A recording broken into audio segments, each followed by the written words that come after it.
तो पिछले क्लास में आप लोगों ने क्या पढ़ा था? अवतल दर्पण में प्रतिबिंब का बनना। क्या विभिन्न दूरी पर, जब अवतल दर्पण के सामने हम लोग विभिन्न दूरी पर वस्तु को रखते थे तो उसका प्रतिबिंब कहाँ कहाँ बनता था, हाँ, और कैसा उसका प्रकृति होता था, यानी वास्तविक होता था या काल्पनिक होता था या उल्टा होता था या सीधा होता था या छोटा होता था या बड़ा होता था। ये चीज आप लोग कल पढ़े हैं। उसके बाद आप लोग एक चीज और पढ़े थे, गोलीय दर्पण में किरण आरेख की बनावट। मतलब क्या कि गोलीय दर्पण में 4 चीज होता है। एक होता ध्रुव, प्रधान अक्ष, और उसके बाद हो गया वक्रता केंद्र और फोकस। ये 4 की दिशा में जब प्रकाश की किरण आती थी, हाँ, तो कहां से लौटती थी। तो उसी का प्रयोग आप लोग क्या किसमें पढ़े? अवतल दर्पण में। नहीं पढ़े अवतल दर्पण में? कि अवतल दर्पण में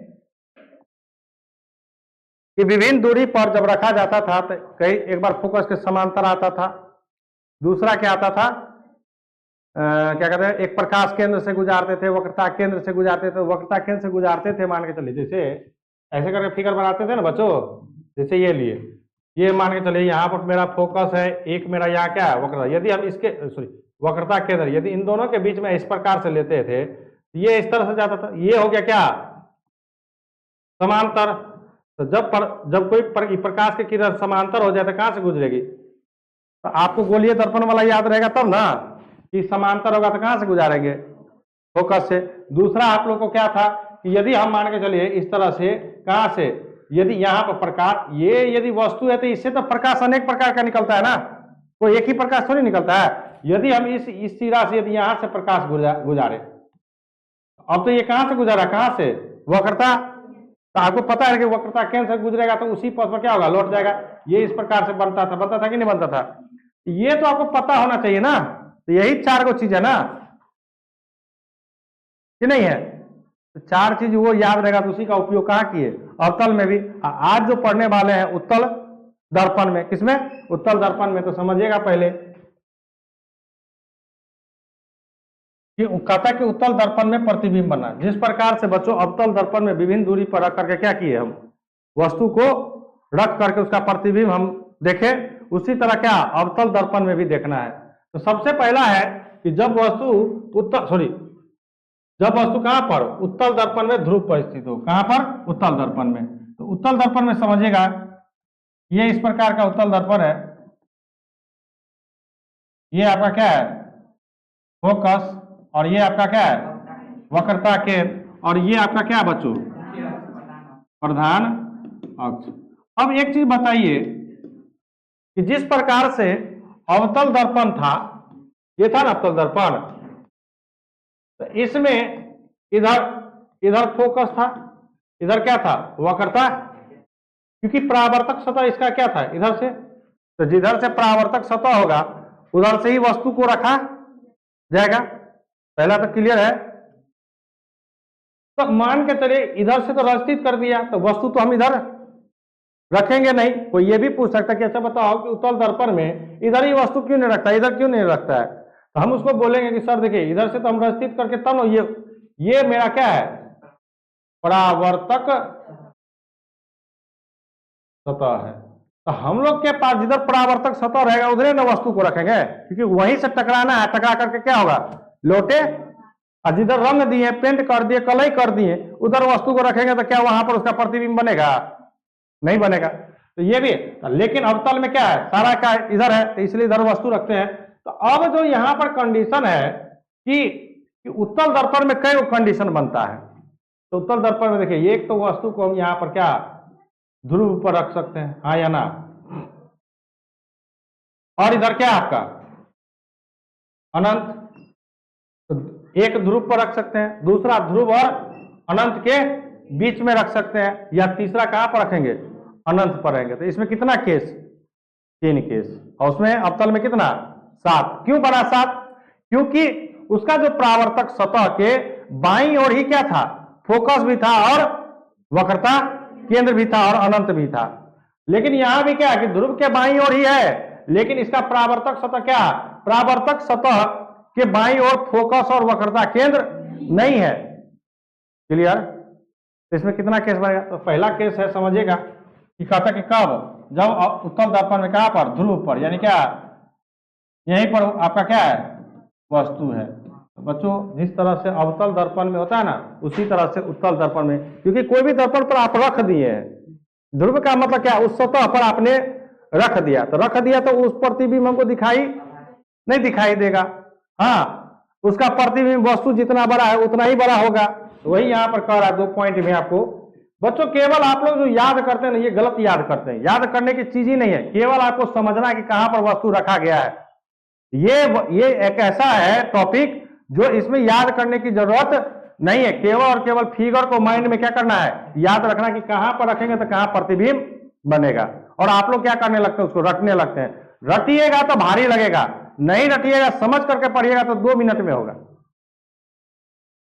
तो अब यहां पर लिखे क्या कि वस्तु का प्रतिबिंब कहां पर, ध्रुव पर ही बनता है, लेकिन कैसा, आभासी बनेगा, क्योंकि हमको नीचे का उसका प्रतिबिंब छाया दिखाई नहीं देता, क्योंकि ढका रहता है, सीधा बनेगा और वस्तु के बराबर बनेगा। कोई दिक्कत है इसमें? चलिए आगे। अब कहता है बच्चों क्या कि जब वस्तु कहां पर, उत्तल दर्पण में ध्रुव और अनंत के बीच हो, तो कहां पर हो, चलिए बनाते हैं, ध्रुव और अनंत के बीच में। ये आपका क्या है बच्चों, ध्रुव, ये आपका क्या है एफ, और ये क्या है बच्चों, वक्रता के, और इधर आपका क्या है, अनंत है। हम मान के चलिए इसके बीच में रख दिए, तो ये यहां से जाएगा, समांतर हो गया। तो जब बच्चों समांतर हो गया तो आप जानते हैं कि ये क्या, फोकस है, उत्तल में क्या होता है, प्रतीत होता है, ये इस प्रकार से लौटेगा, है या ना, है ना। तो यदि हम इसको इस तरह से मिला दें, क्लियर है, कोई दिक्कत नहीं है, यहां से इस प्रकार से। दूसरा हम प्रकाश कहां पर रखेंगे, यहां से किधर, यहां पर किधर की ओर, प्रकाश केंद्र की ओर लाएंगे,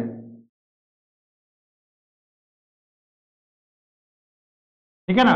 तो ये तो यहीं से इस सतह से टकराएगा, और टकरा करके फिर क्या, इसी पर लौट जाएगा। तो यहां पर जो कट रहा है, यहां पर कट रहा है ना, ये किसके बीच में कट रहा है, ध्रुव और फोकस के बीच में। लेकिन कैसा, किस लाइन से है, टूटी हुई। तो टूटी हुई रेखा कैसा दर्शाता है, तो अब आपको ये पता होना चाहिए ना कि हम कहां ले जा रहे हैं।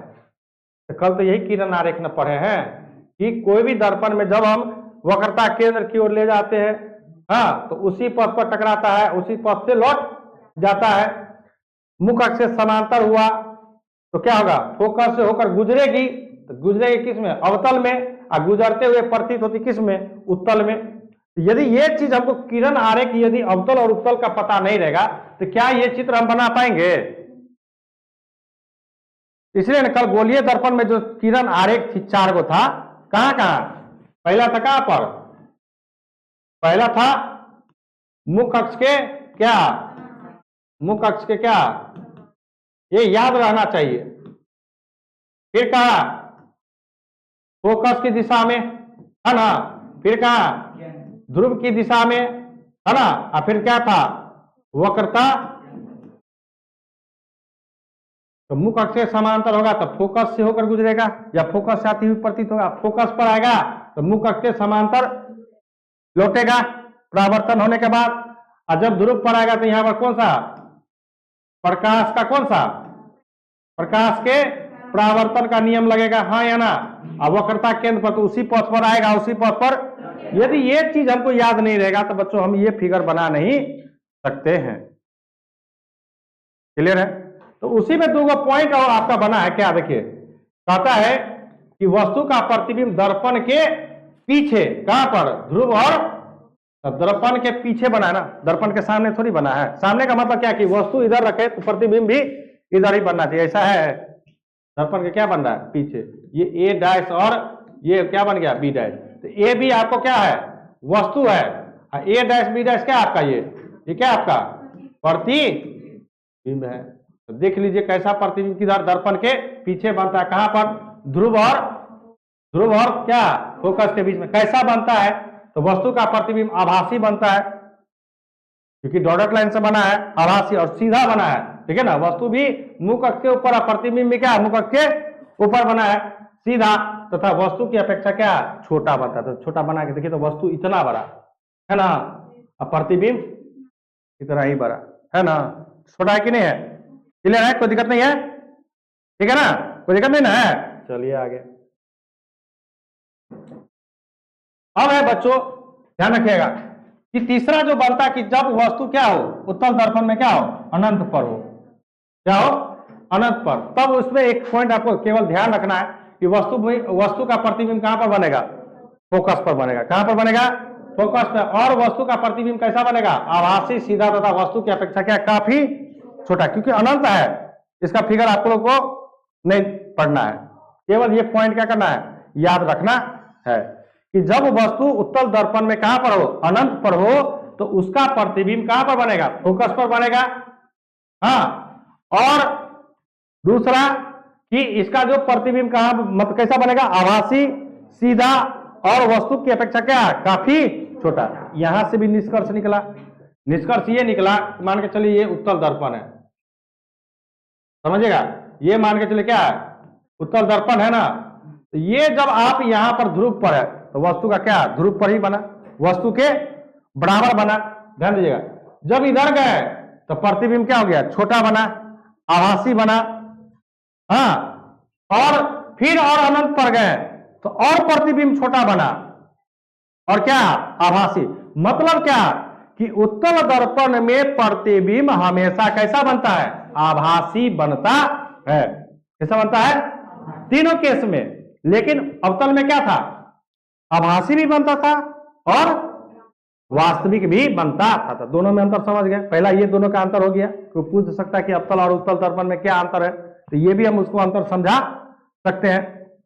दूसरा निष्कर्ष इसमें से ये निकला कि वस्तु का प्रतिबिंब हमेशा क्या होगा, सीधा होगा, क्या होगा, हमेशा सीधा होगा, इसमें उत्तल दर्पण में। लेकिन अवतल में क्या होता था, सीधा भी बनता था और उल्टा भी बनता था, ठीक है ना। इसमें देखिए बराबर भी बनता और छोटा भी, तो वहां पर भी छोटा भी बनता था, बड़ा भी बनता था और बराबर भी बनता था। तो ये है अंतर अवतल और उत्तल की। अब कहता कि उत्तल दर्पण का उपयोग, जिस प्रकार से हम लोग अवतल दर्पण का उपयोग पढ़े कि अवतल दर्पण का उपयोग कहां कहां होता है, तो कहां कहां, जैसे हजामती दर्पण में जितने भी वाहन है उसके क्या, हेडलाइट में, सौर भट्टी के सौर प्लेट में होता है ना। उसके बाद और कहां पढ़े थे, टॉर्च लाइट में, हाँ, नाक कान गला को देखने के लिए जो डॉक्टर उपयोग करता है वहां पर भी अवतल दर्पण का उपयोग। तो उसी प्रकार उत्तल दर्पण का समझिएगा, कहता है इसका उपयोग वाहनों के साइड मिरर, साइड मिरर समझता ना, जो बगल से पीछे की वस्तु को क्या करना, देखने के लिए होता है ना, मोटरसाइकिल सब में भी। क्योंकि हम जब तक पीछे का नहीं देखेंगे, आगे चलते रहेंगे पीछे, तो गाड़ी आ गया हमको ठोक देके चला जाएगा ना। बार बार हमको क्या करना रहता है, पीछे देखना पड़ता है, क्योंकि कोई वाहन तो मेरे बगल से तो नहीं गुजर रहा है, या हमको कोई ठोकने के लिए तो नहीं आ रहा है, क्योंकि हमें तो सावधानी से चलना पड़ता है ना। तो उसके लिए साइड मिरर के रूप में किया जाता है किसका, उत्तल दर्पण का। फिर कहता है कि इसका उपयोग टेलीस्कोप में किया जाता है। टेलीस्कोप तो जानते हैं ना, टेलीस्कोप जो किसको देखने के लिए, वायुमंडलीय घटना को देखने के लिए नहीं देखा जाता है, टेलीस्कोप से ही नहीं देखा जाता। जब सूर्य ग्रहण चंद्र ग्रहण लगता है, सूर्य चंद्र ग्रहण का तो कोई बात नहीं, सूर्य ग्रहण में तो क्या कहता है, नंगी आंखों से नहीं देखने के लिए, किससे देखने के लिए, टेलीस्कोप से देखने के लिए। फिर कहता है कि इसका उपयोग स्ट्रीट लाइट रिफ्लेक्टर के रूप में किया जाता है। जितना भी देखते हैं, स्ट्रीट का मतलब क्या, गली, स्ट्रीट का मतलब क्या होता है, गली, और लाइट मतलब क्या, जो गली में जो लाइट लगती है ना, इस प्रकार से लाइट खंभा लगा ना हम लोग के है ना, निर्मली में भी। तो इसमें जो ये लाइट लगा हुआ है उसका प्रकाश कैसे फैले ना, उतना दूर को क्या किए रहेगा, प्रकाशमान किए रहेगा। अब सीधा आया सीधे गया होगा, तो कहता कि रिफ्लेक्टर के रूप में इसका क्या किया जाता है, इस स्ट्रीट लाइट में किया प्रयोग किया जाता है। ठीक है, कोई दिक्कत नहीं है। चलिए अगला जो है बच्चों वो क्या है, चिन्ह परिपाटी। क्या है, अब जो अवतल और उत्तल दर्पण जो पढ़े हैं, अवतल और उत्तल दर्पण जो पढ़े हैं, उसी से संबंधित ये चिन्ह परिपाटी है। और इसी चिन्ह परिपाटी के अनुसार आपका जो न्यूमेरिकल क्वेश्चन है एक्सरसाइज में, जिसको आंकिक प्रश्न बोला गया है, वो सारा का सारा इसी पर बनेगा। अब देखिएगा कि अभी जो अवतल और उत्तल जो हम लोग पढ़े हैं, अब उसी का सब इसमें सब कुछ लिखना है। देखिए क्या है, समझिए कहता क्या कि किसी गोलीय दर्पण का मतलब क्या, अवतल या गोलीय दर्पण कितने भागों में बटा, दो ही ना। तो जहां भी गोलीय दर्पण यदि शब्द यूज हो तो समझ जाइएगा कि वहां पर किसका बात हो रहा है, अवतल और उत्तल दोनों की बात हो रही है। के सामने रखी गई वस्तु के प्रतिबिंब का स्थान और प्रकृति अवतल दर्पण एवं उत्तल दर्पण पर निर्भर करता है। अब देखिए ना कैसे निर्भर करता है, कहता कि चिन्ह परिपाटी से स्पष्ट होता है कि प्रतिबिंब का आकार, प्रतिबिंब की दूरी, वस्तु एवं वस्तु का आकार धनात्मक है या ऋणात्मक। हम फिगर ड्रॉ करते हैं, आप लोग इसमें समझिएगा। जैसे फॉर एग्जाम्पल ये मेरा क्या है, अभी क्या है मेरा अवतल दर्पण, क्लियर। ये हमारा क्या है, ध्रुव है। ये हमारा क्या है, फोकस। ये हमारा क्या है, वक्रता केंद्र, ठीक है ना। चलिए ये आपका क्या है, उत्तल दर्पण। देखिए जब समझ जाइएगा ना तो फटफट अपने मने आप लोग जवाब देते चलिएगा। ये आपका क्या है, ध्रुव है। ये क्या है आपका, और ये क्या है आपका, वक्रता केंद्र। अब बच्चों हम लोग वस्तु अवतल दर्पण में, किसमें, अवतल आका जो दर्पण है, हम लोग वस्तु किधर रखते हैं, वस्तु किधर रखते हैं, बाईं ओर, हाँ या ना, किधर रखते हैं, चाहे वो अवतल में हो चाहे वस्तु किधर रखते हैं, बाईं रखते हैं ना, हाँ या ना, इधर ही वस्तु रखते हैं। अब जब वस्तु इधर रखते हैं तो प्रतिबिंब कुछ में इधर भी बनता है, कुछ में इधर भी बनता है ना। लेकिन उत्तल दर्पण में हमेशा प्रतिबिंब क्या बनता है, किधर, दाईं, वस्तु रखते हैं बाईं ओर, लेकिन प्रतिबिंब बनता क्या। लेकिन अवतल में क्या है कि प्रतिबिंब क्या होता है, बाईं ओर भी बनता है और सीधा भी बनता है, और लेकिन इसमें क्या है, सब सीधा ही, ये सब हम पढ़ चुके हैं। अब इसका कहने का मतलब क्या है कि ये चिन्ह परिपाटी आखिरकार हमको पढ़ना क्यों पड़ा। तो बच्चों यहां पर ये जो आप जो भी दूरी मापते हैं, आप लोग को बताए हुए हैं, परिभाषा भी लिखा है कि फोकस दूरी किसे कहते हैं, तो ध्रुव से लेकर फोकस के बीच की दूरी को क्या कहते हैं। ये जो आपका जो ध्रुव है ना बच्चों, P, ये काम करता किसका, मूल बिंदु का। ये पहले भी आप लोगों को हम बता चुके हैं। यानी ये जो ध्रुव है ना, ये P, ये किसका काम करता है, मूल बिंदु का। यानी क्या कि जो भी दूरी मापना रहेगा वो कहां से मापेंगे हम, ध्रुव से। अब आपको कुछ नजर आ गया होगा कि ध्रुव से इस फोकस के बीच की दूरी को हम लोग क्या कहते हैं, फोकस दूरी, जिसको क्या चीज से, स्मॉल एफ से सूचित करते हैं, ठीक है। और वक्रता केंद्र है, वक्रता केंद्र से इस ध्रुव के बीच की दूरी को क्या कहते हैं, वक्रता त्रिज्या। क्लियर है। ये भी यहां पर आपका क्या है, ये बच्चों ये फोकस है ना, तो इसके बीच की दूरी को क्या, स्मॉल एफ, और ये इसके बीच की दूरी को क्या, वक्रता त्रिज्या, यानी कैपिटल आर। अब आपको कुछ नजर आ रहा है यहां पर कि किस दर्पण में, अब देखिए यहां पर F है, R है, और ये जो वस्तु है ना, वस्तु दूरी को U से सूचित किया जाता है, ठीक है ना। तो F है, R है और U है, किस में धनात्मक है, किस में ऋणात्मक है।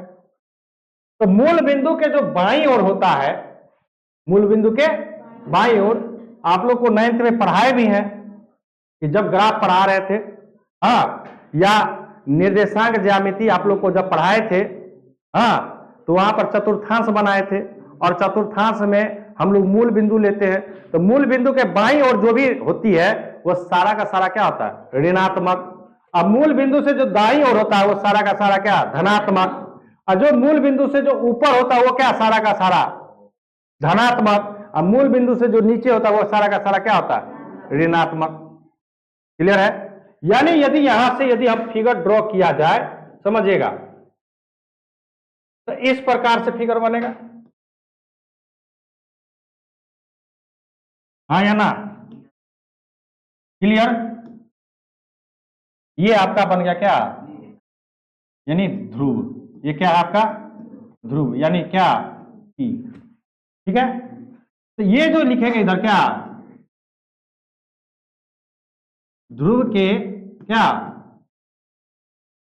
दाईं ओर क्या बच्चों? धनात्मक। हाँ या ना?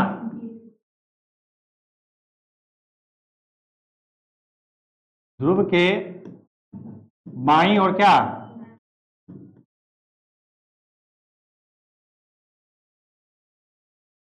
क्लियर? ध्रुव के ऊपर, यानी ये जो ध्रुव नहीं है, अब ये बन गया क्या? ये काम कर जाता है किसका? मुख्य अक्ष का। क्लियर है? ये काम करेगा मुख्य अक्ष का। तो मुख्य अक्ष के जो ऊपर होगा, मुख्य अक्ष के क्या ऊपर क्या? धनात्मक। हाँ या ना? और ये जो बनेगा क्या? मुख्य अक्ष के मुख्य अक्ष के क्या नीचे क्या? क्लियर? ठीक है? कोई दिक्कत नहीं है? चलिए, अब फिर यहां से आप समझिएगा, थोड़ा सा फिर एक फिगर ड्रॉ करते हैं। ड्रॉ ये कर रहे कि अवतल दर्पण है ये, ठीक है ना? अब देखिए यहां पर ध्रुव P F और क्या, और ये उत्तल P F, और यहां जो ये F है और ये जो आपका क्या है, तो ध्रुव के किधर है? दाईं ओर, यानी ये दोनों क्या होगा? किसमें? उत्तल। जबकि ये जो स्मॉल एफ है और ये जो कैपिटल आर है किसमें? यानी फोकस दूरी और वक्रता, वक्रता केंद्र की वक्रता त्रिज्या, हाँ, ये दोनों ध्रुव के किधर है? तो ये क्या हो जाएगा? किसमें? इसी का मेन फंदा आपको पड़ा वहां पर क्वेश्चन बनाने में, वहां लिखा रहेगा कि 20 सेंटीमीटर फोकस दूरी अवतल दर्पण का। तो 20 सेंटीमीटर फोकस दूरी अवतल दर्पण का लिखेगा ना, तो अवतल दर्पण का 20 सेंटीमीटर फोकस दूरी, तो एफ तो लिखेंगे, तो 20 सेंटीमीटर तो लिखेंगे, लेकिन कैसा लिखेंगे? 20 से लिखेंगे नहीं, वहां पर लिखना पड़ेगा, अपना मन से वहां पर माइनस लगाना पड़ेगा, तभी जाकर के क्वेश्चन आपको क्या होगा? बनेगा। तो ये जो माइनस आपको कहां से मिल रहा है? इसी चिन्ह परिपाटी से, कि कैसे ये माइनस हमको लगाना है। तो देख लीजिए कैसे, क्योंकि अवतल दर्पण में फोकस दूरी और वक्रता त्रिज्या क्या होता है? हमेशा ऋणात्मक होता है, जबकि उत्तल दर्पण में क्या होता है? हमेशा। क्यों धनात्मक हुआ और क्यों ऋणात्मक हुआ, वो सारा का सारा क्या है? इस पर स्पष्ट है, हाँ या ना? क्योंकि ये सारा का सारा ध्रुव से किधर है? दाई। तो दाई और देखे ना क्या है? आज ये सारा का सारा क्या है? ध्रुव से। तो बाई और क्या? सारा का सारा। क्लियर? और फिर अब यू भी, यू देखिए, तो यू तो दोनों कंडीशन में हम किधर रखते हैं? बाई और ही। तो यू भी जो लिखा रहेगा कि वस्तु लिखा रहेगा कि 20 सेंटीमीटर की, हाँ, लिखा रहेगा कि अवतल दर्पण में 20 सेंटीमीटर की दूरी पर एक वस्तु रखा गया है, तो रखा गया वस्तु न रखा गया, तो यू 20 सेंटीमीटर की दूरी पर, लेकिन हमको इसमें क्या लगाना पड़ेगा? माइनस लगाएंगे तभी। अब क्यों माइनस लगा रहे हैं? क्योंकि वस्तु हमेशा चाहे अवतल हो चाहे उत्तल हो, दोनों कंडीशन में ध्रुव के किधर रखते हैं? बाईं ओर ही। क्लियर? कोई डाउट है इसमें? नहीं? चलिए, अब इसी के आधार पर समझिएगा, लिखा हुआ चिन्ह परिपाटी के अनुसार क्या, कि वस्तु दूरी u हमेशा क्या होता है?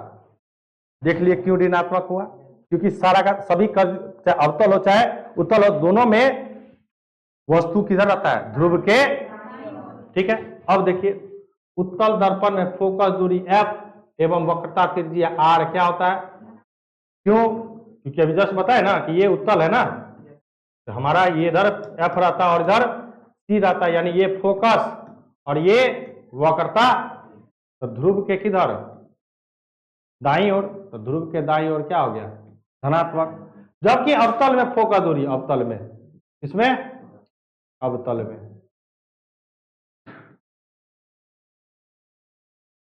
क्या? फोकस और वक्रता के, यानी क्या? ये f और ये r, दोनों कंडीशन में क्या है? ध्रुव के किधर है? बाईं ओर। तो बाईं ओर क्या है? ठीक है, यू हो गया। अब कहा था कि वस्तु का आकार यानी ऊंचाई। तो प्रत्येक कंडीशन में वस्तु हम मुख अक्ष से क्या रखते हैं बच्चों? इधर भी चाहे इधर भी। तो जो मुख अक्ष से ऊपर होता है उसको क्या कहेंगे? धनात्मक। कोई क्लियर? इसमें कोई पर कोई डाउट है तो बोल दीजिए।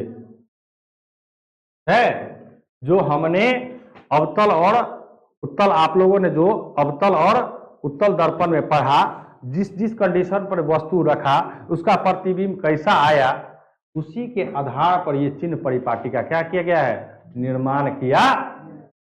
और इसी के आधार पर आपको क्या करना पड़ेगा? चिन्ह को लेना पड़ेगा। यदि आप चिन्ह नहीं लेते हैं, माइनस नहीं लगाएंगे, तब आपका क्वेश्चन आंकिक प्रश्न नहीं बनेगा। कोई डाउट है? चलिए आज रहने दीजिए यहीं तक, फिर मिलते हैं कल। आप लोग का बहुत ही इंपॉर्टेंट टॉपिक स्टार्ट होगा। हाँ, कल आप लोग का बहुत ही इंपॉर्टेंट है, दर्पण सूत्र को सिद्ध करना है। आपके सिलेबस बुक में तो नहीं दिया गया है, लेकिन बहुत सारे क्या करता है, एग्जाम में पूछ दिया जाता है, बहुत बार पूछ दिया गया है कि दर्पण सूत्र को क्या करे? सिद्ध करे। ठीक है ना? तो ये आप लोग इतना तैयारी करके आइएगा। कोई डाउट नहीं है? चलिए।